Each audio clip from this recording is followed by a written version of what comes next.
BJP నాయకులు చిక్కటిపై ఉన్నారు. అలా చెప్పండి, మన భారతదేశంలో ఉంటూ కూడా ఇతర దేశస్తుల వాళ్ళకు వత్తాసు పలుకుతూ భారతదేశాన్ని కూడా కించపరుస్తున్నారు. వాళ్ళకి ఏం చెప్పాల్సుకున్నారు? వాళ్ళకి కుక్క కాటుకు చెప్పు దెబ్బ అన్నట్టు బీజేపీ వాళ్ళకి రుచి చూపిస్తుంది. దేశంపై భక్తి లేని వాళ్ళకి ఈ సమాజంలో దేశంలో స్థానం లేదు. మీరు పోయి పాకిస్తాన్లోనో చైనాలో బంగ్లాదేశ్లో మీరు పోయి ఉండండి, మాకు ఇక్కడ దేశానికి పట్టిన దరిద్రం పీడ వదిలిపోతుంది. ఆల్రెడీ ఇలా కాంగ్రెస్ పరిస్థితి చూస్తున్నారు. ఇక్కడ ఉన్నా కూడా భారతదేశంలో ఉంటూ కూడా వేరే దేశాలకి పరాకాష్ట కాస్తూ సిగ్గుశరం లేకుండా భారతదేశంపై అనుచిత వ్యాఖ్యలు చేస్తారు. వాళ్ళకి ఇవాళ ప్రజలే బుద్ధి చెప్పే పరిస్థితి. అంటే ఆపరేషన్ సింధూర్లో కూడా అంతకాలం మనం సర్జికల్ స్ట్రైక్ చేసినప్పుడు కూడా ఒక ప్రూఫ్ ఏముందని చెప్పేసి అడిగిన పరిస్థితి కూడా ఉంది. వాళ్ళకు ఒక సిగ్గుశరం అనేది ఉండాలి. దేశం ఎప్పుడైనా ఆపద పరిస్థితులు ఉంటే పార్టీలకు అతీతంగా ఐకమత్యంతో మనము శత్రు దేశాలను ఎదుర్కోవాల్సిన బాధ పోయి ఉల్టా గవర్నమెంట్ పై అనుచిత వ్యాఖ్యలు సమర్థవంతంగా ఇవాళ పాకిస్తాన్ లోపల పోయి కొట్టిన ఘనత మోదీ గారిది. ఇవాళ మోదీ గారిని ప్రపంచ దేశాలు మెచ్చుకుంటున్నాయి. కానీ ఈ సిగ్గులేని శరం లేని వాళ్ళకి మాత్రం మోదీ గారి కుళ్ళు మంట.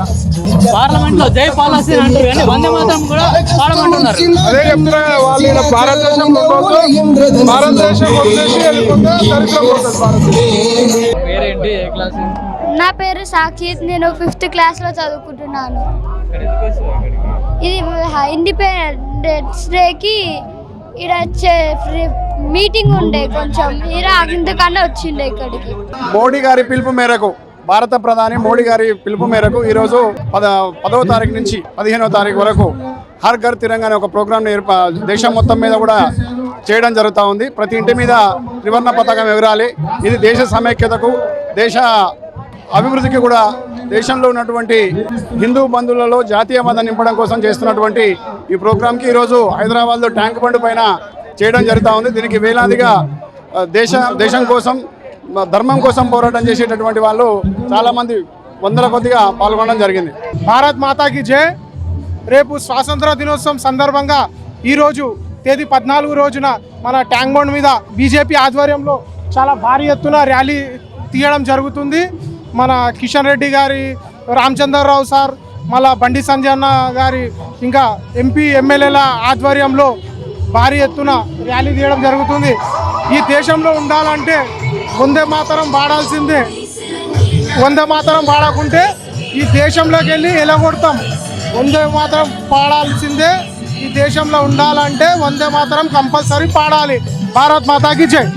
ఈరోజు నరేంద్ర మోడీ ప్రధానమంత్రి అయిన తర్వాత దేశవ్యాప్తంగా కూడా తిరంగా ర్యాలీలు నిర్వహించడం జరుగుతూ ఉన్నది.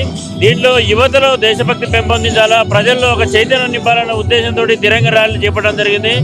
ఈ మధ్యన ఏదైతే కొన్ని విచ్ఛిన్నకర శక్తులు, విదేశీ శక్తులు కొన్ని ఉద్యమాల పేరుతో దేశంలో చొరబడి ఒక విధ్వంసం దృష్టిస్తున్న సందర్భంలో ఈ తిరంగా ర్యాలీకి ప్రధానంగా ప్రత్యేక ఆవశ్యకత ఉన్నది. ఎందుకంటే దేశాన్ని ముక్కలు చేసే ఏ విచ్ఛిన్న శక్తులైనా మనం ఎదుర్కొందామని చెప్పి యువత అందరూ కలిసి ముందుకు సాగుతూ ఈరోజు ఈ ర్యాలీ నిర్వహించడం జరుగుతుంది.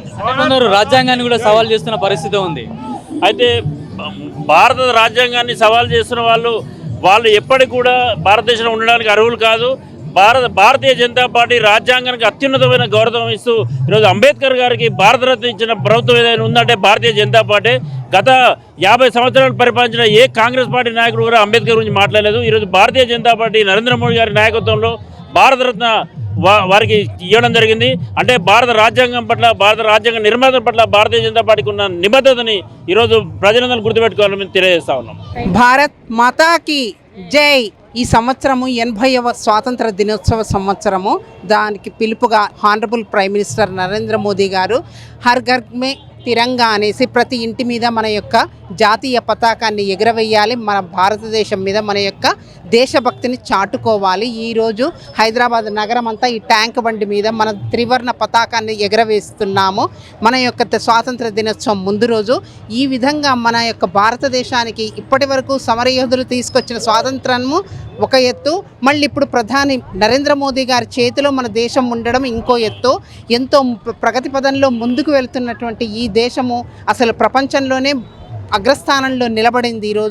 ఈరోజు ఇంత స్వాతంత్రం వచ్చిన తర్వాత రామరాజ్యం మనకు ఇప్పుడు వచ్చింది. కరెక్ట్గా ప్రతి ఒక్కరికి ఏ మతమైనా ఏ కులమైనా ఎవరికైనా కూడా సరైన న్యాయము మన రాజ్యాంగంకి న్యాయము అన్నది ఈ యొక్క భారతీయ జనతా పార్టీ ద్వారానే లభిస్తుంది. ప్రతి మామూలు పౌరులకు కూడా సమానమైనటువంటి హక్కులు లభిస్తున్నాయి. కాబట్టి వచ్చే ఎన్నికల్లో మనం భారతీయ జనతా పార్టీని గెలిపించుకోవాలి. అప్పుడే మనకు సువర్ణ అవకాశము అభివృద్ధి కూడా జరుగుతుంది మన దేశానికి. జై హింద్, జై భారత్. భారత్ మాతా కీ